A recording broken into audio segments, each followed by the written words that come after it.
Hi, everybody. My name is Dr. Tiffany Mullen. I'm the CEO and co-founder of Vital Health, and I'm a functional and integrative medicine physician here as well. And I am so excited to have Dr. Irene Carr, who is a functional and integrative physician here at Vital Health as well, in this wonderful highlight discussion on inflammation. Inflammation. So like here in the Midwest, now Dr. Carr is in California, but here in the Midwest, literally like every living thing that's outside has like a pom-pom of pollen stuck to it. Is it like threatening to burst on your face at any moment. So, and then we've had all these barometric shifts where the weather has changed drastically. And so everyone's feeling a little inflamed, either from allergies or from the weather changes and, sort of the stiffness and inflammation that goes along with that. So it was kind of top of mind when we decided we were going to talk about this topic and dig into how we as functional medicine physicians evaluate inflammation, treat it, think about it, and sort of a root cause way that we as functional medicines always tend to think in. So welcome, Dr. Carr. Thank you. Nice to have you here. So I don't think probably most people who are listening to this discussion need a definition of inflammation. But when you explain inflammation to people, how do you kind of talk about it? Right. Yeah. So that's a great question. And what I like to explain is just simply that inflammation isn't all good and it's not all bad either. Yeah. Right. So we definitely depend on inflammation as a bodily response to help protect ourselves from different trauma, um, foreign invaders, if you will, things like viruses, bacteria, etc. But what can happen for some people is that inflammation can get turned on and it doesn't get turned off for whatever reason. Sometimes it doesn't get turned off because there are ongoing triggers or jabs that are happening that continue that inflammatory response. Sometimes it's because we've taken certain medications and that can prolong that inflammatory response.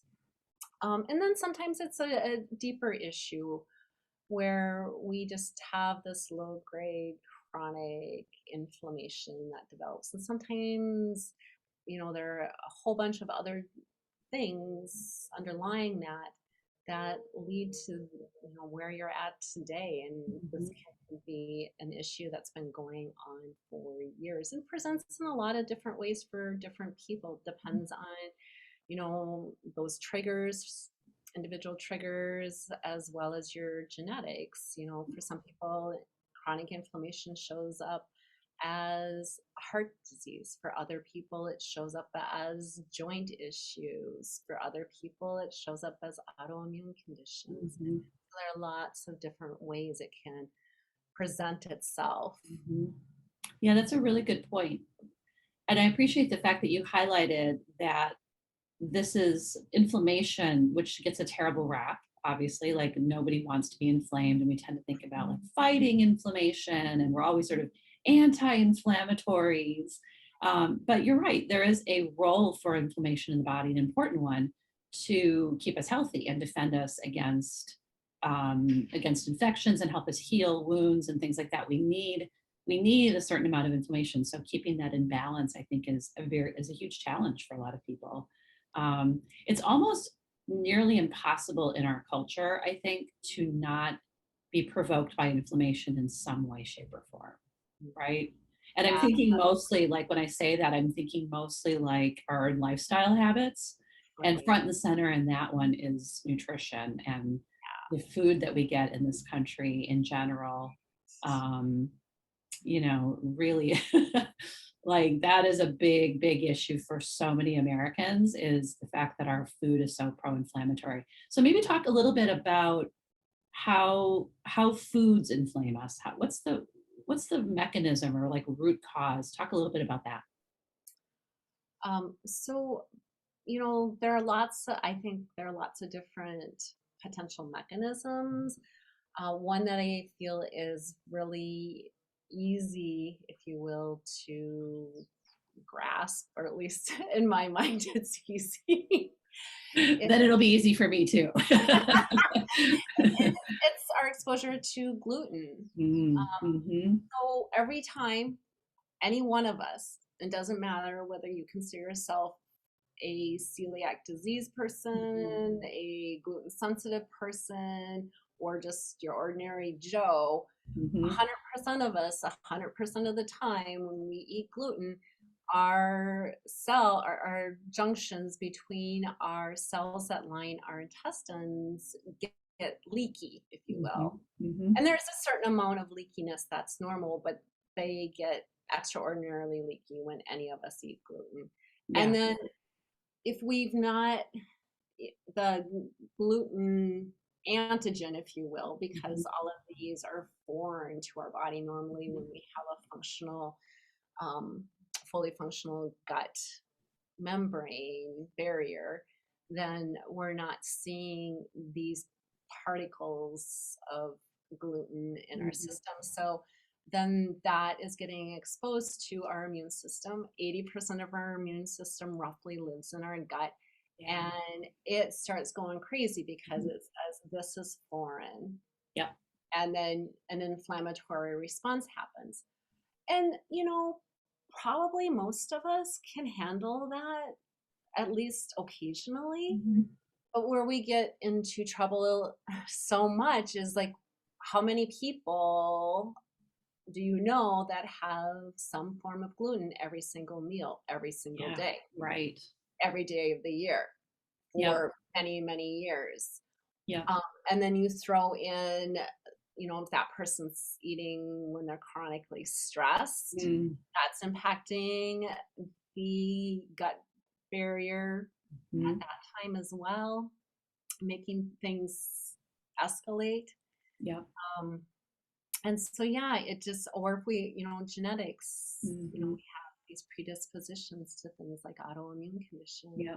It really revs up that that inflammation and triggers those autoimmune genes. Yeah. That's so true. And I think people don't remember, and it took me a long time to understand this too, that wheat is not the wheat we used to have. It's sort of the original genetically modified food, So, right? It's like it was like the very first one, because what we realized early on in our industrialization of food was that we needed to make wheat more hardy in order to be able to make more of it to feed our growing population wherever you are in the world. And so we took wheat and we changed it so that instead of it being, a certain product, a certain grass in its original state, it then became a more durable grain, so that we could get more of it and harvest more of it and get more out of it. And I think part of that is that genetically modified option for wheat is mostly what we get here in this country. It is not the original wheat of yore.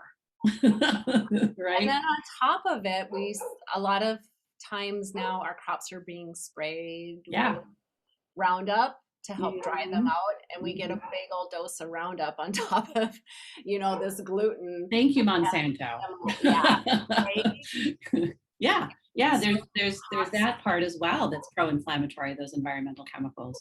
And I think, to your point, I think it's not just wheat and gluten, it's other foods. For example, I have a problem with eggs. When I eat eggs, my gastrointestinal tract becomes inflamed, and I can immediately know that it's inflamed, but then there's a residual inflammation.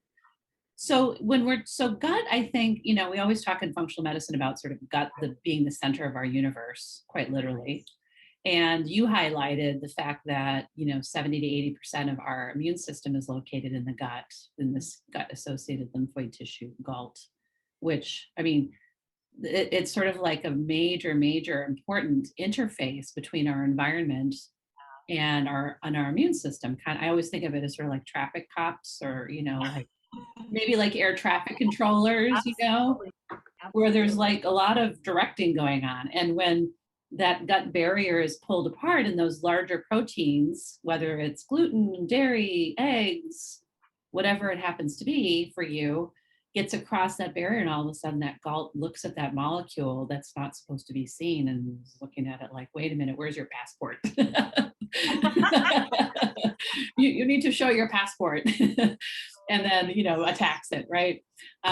So talk a little bit about how people can understand what things, gut wise, what things maybe they need to focus on, or how do we measure inflammation in the GI system? Oh, so definitely there are a lot of ways to do that. Hmm. Probably a couple of the primary functional medicine tests, if you will, that help us look at that are stool analysis. Hmm. And, definitely we get a big picture of who's living in your gut. Good guys.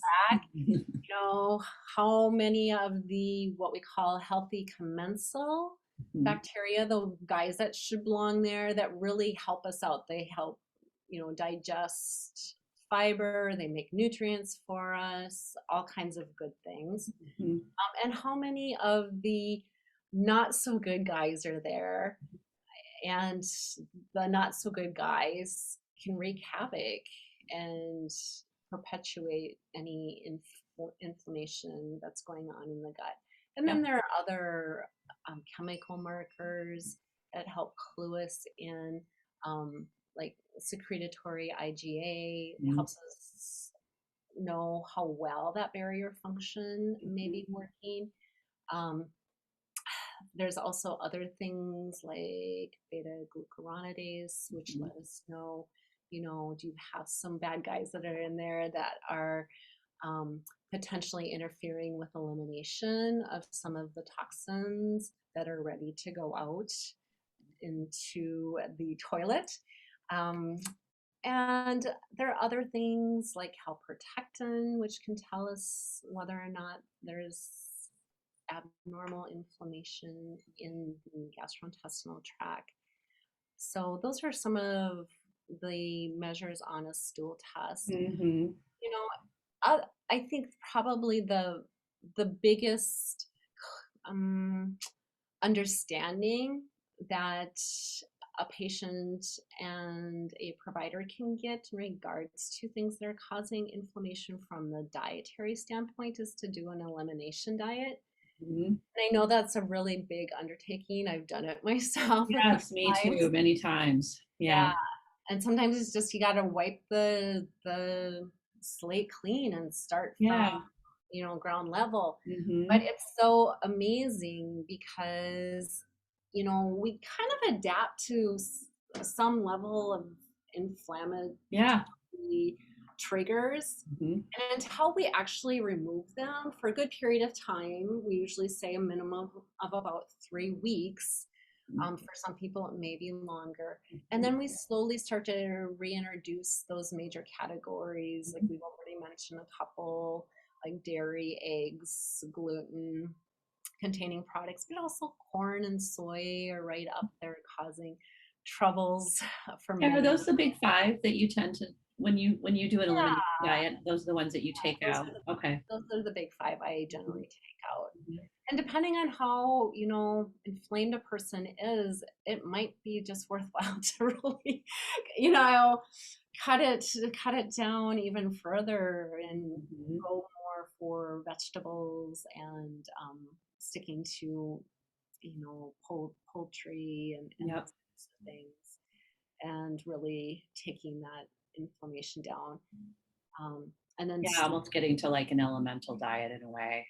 yeah, Yeah. right, exactly. And obviously it goes without saying that in addition to those foods that, you're taking out obvious pro-inflammatory foods like sugar and processed foods and food Yeah, chemicals and additives and preservatives and all of those things that I can think we can universally say are pro-inflammatory.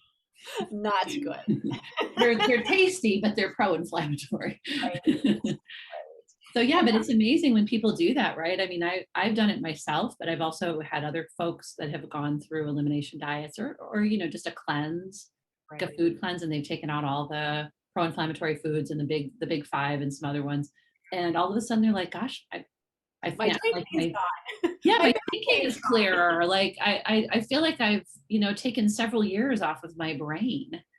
Yeah, it's pretty incredible. And then when you add them back in the reintroduction stage, which eventually, for the most part, we want to be able to add some of those things back. We don't want to live on like chicken and broccoli for the rest of our lives.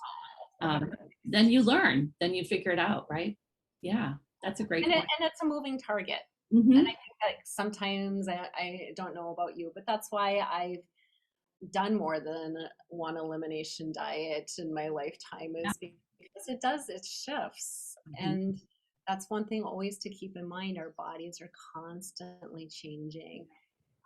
And so how they respond to different environmental influences, including what we eat, is going to change. Yeah, Yeah. that's so true. That's so true. We are works in progress. And because we tend to think of the systems of the body, especially us physicians who have been trained as separate, right? Like the GI tract is here and the, cardiovascular system is here and the neuro system is here.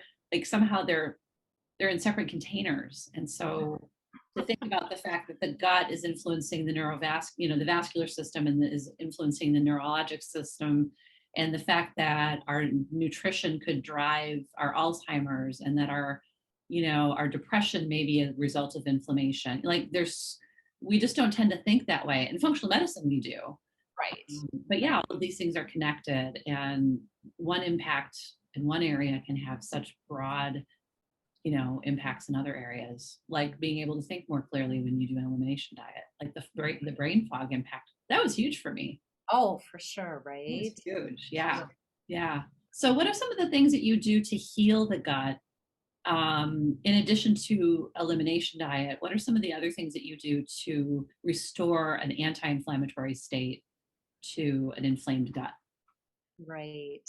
Yeah. So some of it is pretty patient specific, but definitely we want to supply the gut and the body ultimately with whatever it needs from a nutritional standpoint. So Mhm. really taking in, you know, the healthy macros, protein. So many people either overdose on protein or I find don't get enough. Right. There's not too many people out there in that happy medium. So really balancing, protein intake, healthy fat intake. Mm. And I still think we're recovering as a society from our low fat days. Oh, totally. Did so much damage to Yeah, us. That's I a whole agree. nother topic. Mhm. Um, and then balancing our carbohydrate intake. Mhm. And as you mentioned, we're going to eliminate those simple sugars, and maybe even for some people for a period of time, depending on their health issue, some of those starchy vegetables and focusing more on the lower carbohydrate containing veggies. Yep. Um, and for some people, we might temporarily eliminate fruit or focus more on low glycemic index fruit, and really portion that out as well. Um, Making sure, so healing the gut, making sure people are getting proper sleep, addressing stress. And then there are a whole host of supplements that we talk about, in addition to them making sure our macronutrients are balanced. So our micronutrients, so all of our vitamins and minerals, making sure that there's plenty of those. Those are, for instance, like magnesium. So many people are deficient in, Oh, and yeah. it's used in the body for over 300 chemical reactions. Mhm. So it's not just impacting one little thing in the body; it's Right. impacting like the whole body. Everything. Yeah. Right. So you want to make sure that you're nutritionally addressing any potential deficits or insufficiencies. Mhm. And then there are a whole host of other things that can help heal the gastrointestinal tract. And again, gets to be a little bit more patient specific. So L-glutamine is a great supplement. Love Uh, it. it's food for our cells of our intestine called our enterocytes. Short chain fatty acids, especially in people who aren't taking in adequate fiber, and on top of it have SIBO and they can't really take in adequate fiber. So those short chain fatty acids really help our gut healing and our overall well-being. Zinc carnitine is also very healing for the gastrointestinal tract when there's really a big load of inflammation. Fish oil is great to optimize our omega-3, 6, and 9 ratios. Vitamin D, also imperative, and our B vitamins, especially. I think most of us could probably benefit from a little bit of methylated B.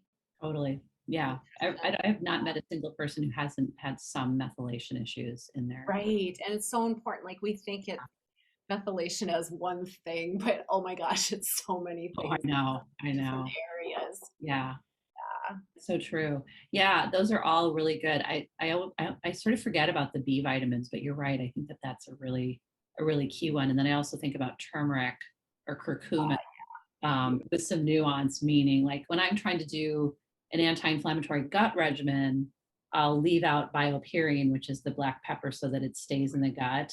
And if I'm looking at sort of treating more like systemic inflammation, then I'll throw the BioPerine in the product, which is a black pepper extract, enhances absorption into the body.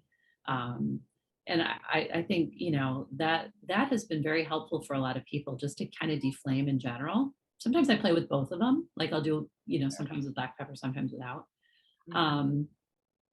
Yeah. And then obviously microbiome, making sure that, taking that bacteria load very seriously. And it's amazing how messed up that can be. Absolutely right. Holy moly. Stuff, not just from what we eat, but just like, so much of it, so many of us have been on antibiotics and, we've traveled and gotten foodborne illnesses and viral gastroenteritis and so many things, so many hits to, the microbiome. And yeah, the microbiome is pretty resilient. It tends to kind of slowly make its way back to where it wants to be. But, if you're under stress and you're not sleeping and you're not eating well, it just kind of stays in this perpetual state of imbalance. Really getting some good fermented foods or, a good quality probiotic in there can be super helpful as well. Yeah. Do you want to talk a little bit more about probiotics? Yeah. Yeah. I mean, so how do you choose a probiotic? What is it that you look at when you're deciding what to do for a patient? I know that's kind of a broad question. That's a big question. So, am I just looking at wanting to do gut support, or am I wanting to do gut support and mood support? Yeah. Am I wanting to do gut, mood, and something else, Yep. So it definitely plays a role. And then, what is the patient's bowel movements and sleep habits and those types of things. And I really, for me, I use the probiotics as place card holders because for the most part, they've not been shown to really more permanently influence the composition of the microbiome. And so, again, they can definitely provide some immediate support. And as long as we take them, for most of us, they're going to continue to provide us with some support, especially while we're making lifestyle and dietary changes. Exactly. But really, it's the dietary change and staying consistent with it that's going to impact your microbiome. That's exactly right. Yeah, and I always think you're right. Place card holder, or kind of like, in our culture, and I'm in our culture. We have to go like, okay, well, what's an easy way for me to not have to do the things I know I need to do? Like, oh, well, I'll just take a probiotic, but then I can continue to, eat all these foods. Whatever I want. So I think you're right. As hard as it is, sometimes we have to be reminded that probiotics don't solve for, an unhealthy, low fiber, high manufactured food diet. Certainly isn't a bad thing, but it's not really going to do the trick if you're eating standard American diet. or a lot of processed foods, your microbiome is just going to sort of, like under the weight of that, trying to deal with it, and I'm just as guilty as the next person. I Oh think yeah, me too. we have our moments where we just, lose control and can't stay away from the potato chips. And oh, wait, was I saying that out loud? Sorry. But too, I also just to encourage anybody who's listening, I think our taste buds and then our cravings kind of change the more we are on this path. Yeah.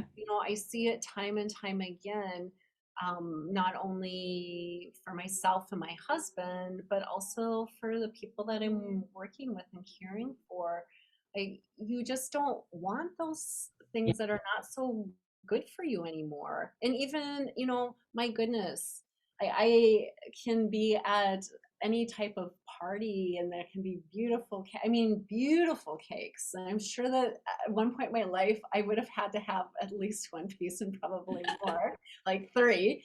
But I look at them and I admire them, and there's nothing there for Yeah. me. Yeah. Like, I feel there's this. not even a little tug, you Yeah. know just Yeah. because so many reasons. One, my taste buds, but two, I also, I think in this process, when we're going through um, a functional medicine healing, if you will, Mhm. um, there's something that happens. Like, I feel that you just really start to want to take care of yourself. Like, for me, I just see all the ways that, mostly unknowingly, that I didn't take care of Yeah. myself Yeah. for, you know, 40 some 50 years of my life. And now I'm like, that's just like not aligned with Yeah. what I value anymore. Yeah.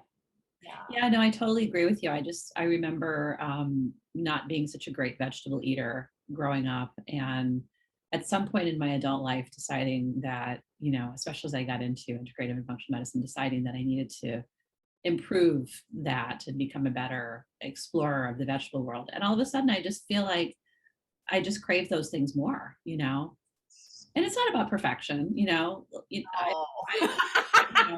I think I still, I Definitely not about really like that. really good, but I probably would still, I wouldn't just, make eyes at the cake. I would, I probably would go for it at least a little bit. I probably would only eat a bite or two, and that would be good. And, so yeah, it definitely, I think, changes your microbiome. What we're learning about the microbiome is so fascinating. Like, I went to a conference about the microbiome, I'm going to say like 5, 6 years ago at the University of Chicago.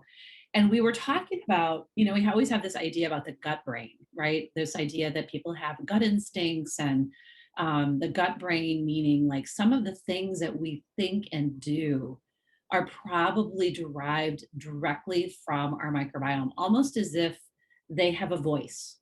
Right. Or sometimes, and it's all mediated through chemical interactions and things like that, most of which, at least, I don't understand. We're doing this with the Human Microbiome Project right now, trying to understand, like, well, what do all these guys do, and how do they contribute to our health? And it's a very broad topic. I'm hoping that we'll see the majority of it unfold in our lifetime, but probably it'll go on for a long time. But just this idea that bacteria can influence our choices and behaviors, that they're in there going like, walk away from the cake. Like, it, it's possible, right? It's very possible. You give me that and I can't do my job here, So it'll be very interesting to think about how we are able to quantify that in some way, shape, or form. Mhm. Well, so let's talk a little bit about the systemic inflammation, and so getting out of the gut, which obviously we spent a lot of time talking about it because it is so important.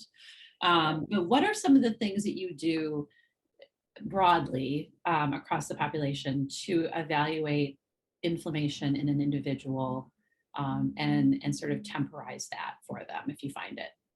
Yeah, so you already mentioned one of the common tests that we may consider, which is an ESR, or erythrocyte sedimentation rate. Mhm.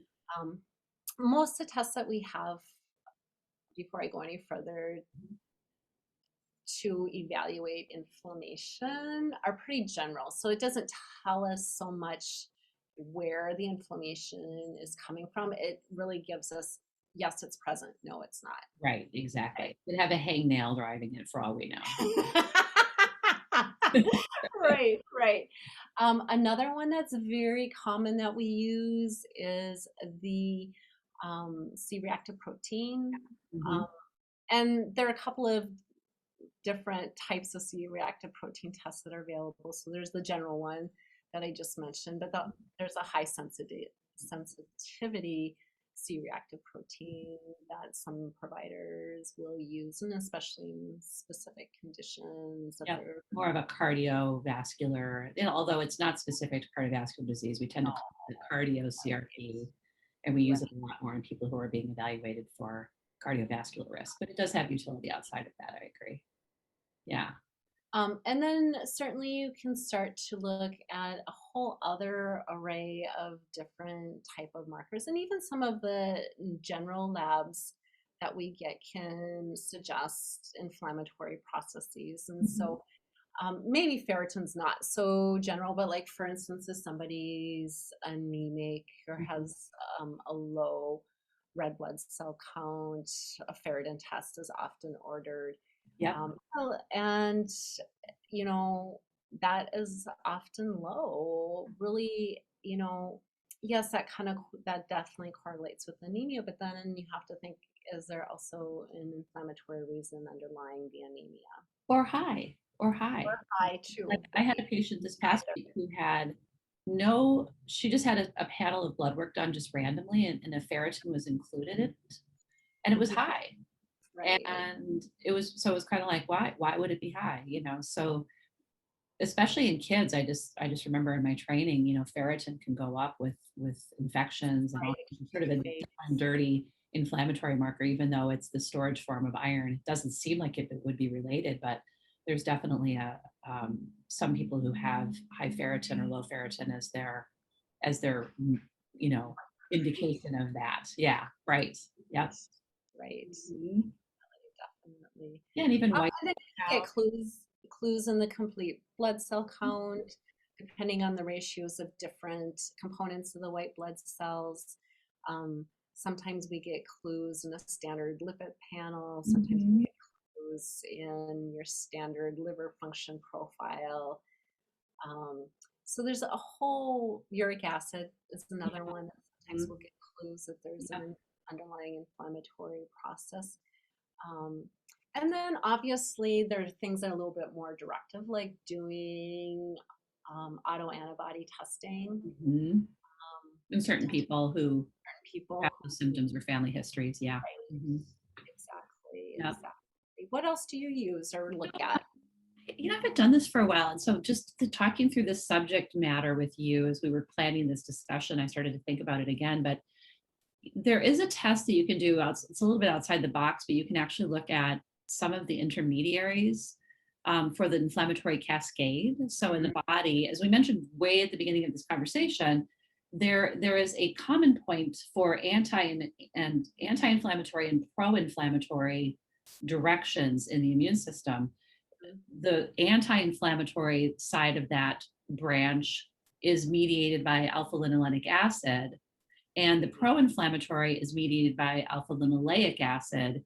And then there's arachidonic acid on the pro-inflammatory side. And ultimately you get down into EPA, DHA, these what we always call fish oils, but these are omega fatty acids that ultimately are produced by the body. And what we know is that omega 3s are the output of the anti-inflammatory cascade, and sixes and nines are the output of the pro-inflammatory cascade. And you can actually measure all of those mediators. It's kind of cool to do that and then see what does the ratio of those things look like. Way back in the Paleolithic days, we had a ratio of like 3-1, pro-inflammatory to anti-inflammatory. Again, acknowledging that both are important to the immune system and our function. Nowadays, on average, we're much, much higher than that. We're sort of more at least 20 to 22, and a pro-inflammatory to 1 anti-inflammatory, just because of our diets and the fact that We tend to eat a lot of corn, either directly or through animal flesh. That's fed corn.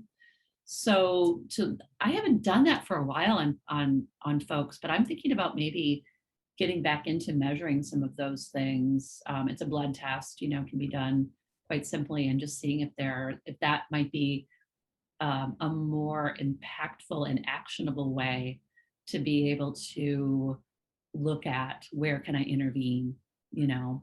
Right. Because to your point, that CRP test and SED rate, it's helpful if it's positive, Right. but it doesn't always help if it's negative. Like, I have rheumatoid arthritis and I've been in full on flares and had a totally normal CRP. Right, for sure. Kind of like when it's high, it's like, ooh, ding, ding, ding. Okay, we've got opportunity. But even in the face of a normal CRP or SED rate, it doesn't always tell the whole story, and it's not specific, as you said.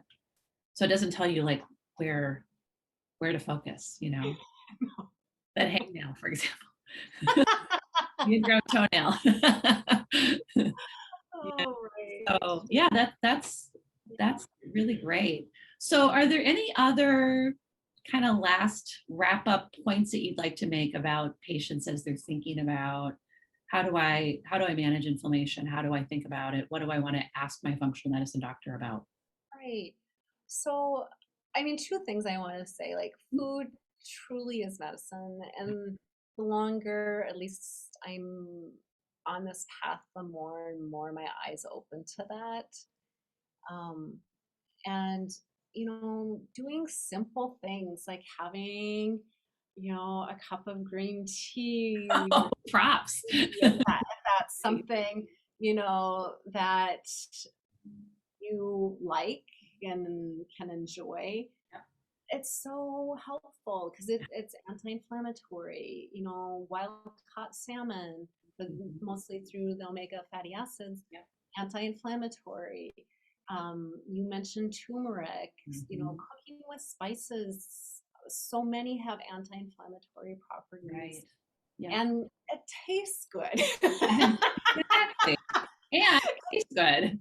It tastes good. It's fun to do. It's fun, and I don't know. I know it's sometimes laborious to cook, and for some people, it's not fun at all. Mhm.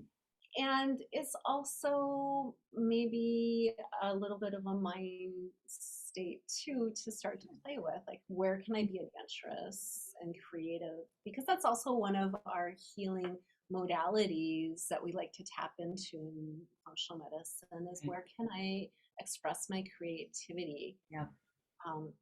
And so maybe the kitchen for you could be a place Mm-hmm. to Mm-hmm. check out. And then there are several, these like the same places, like for instance, gonna name like COX-2 inhibitors. Right. We have pharmaceuticals that interact there, but we also have a lot of supplements and or spices that impact those same things. Plus, they don't have such negative side effects. Absolutely. And maybe no side effects at all. Yeah, I was going to say Right? none. So, Yeah. so I just think like it's always worthwhile to revisit that. I mean, this food as medicine thing, it's for real. It is for real. There are specific areas in the body where things, Yeah. if they're not there, functions don't happen, Mm-hmm. or it backs up the system and then you start to get symptoms in your body. Yeah. So it's really, really important to keep that in mind. Yeah, that's a really great point. That's a really great point. Yeah, we like to think of ourselves as being so much more evolved than the ancient Greek, physicians from, thousands of years ago. But, Hippocrates was talking about food as medicine, right? And yeah, granted, they didn't have big pharma back then, so they had to work with what they had. But there's this understanding of the fact that this is how human beings are meant to live, is with good food and community and harmonies, controlling stress, managing it, whatever that looks like. For me, I decided today I needed to go on a news fast again.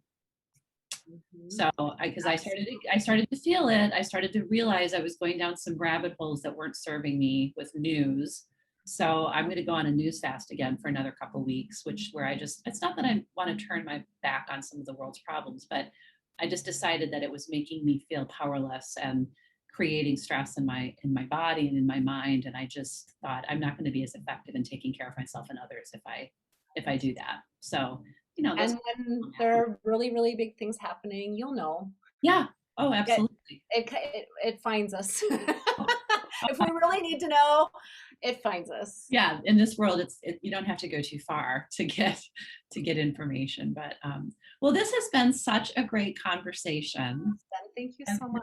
appreciate your input and your insights and all of the work that you do to take care of people, not just their inflammation, but all of Their whole being. the whole person and all of their stuff. But such an important topic. I mean, such a core topic for functional medicine. And I think when we look at the major disease burden in our country, the things that we tend to hear about the most, cancer and heart disease and Alzheimer's and other, really devastating illnesses that we don't want to ever have and we don't want anybody that we love to ever have. This is our opportunity to really work on this and again, not in perfection, not because you have to be perfect at it. No, Lord knows I'm not, but just to embrace that and try to live an anti-inflammatory life as much as possible is right. is a great way to go. So thank you. Thank you. Thank you, everyone. Good to see you. You too.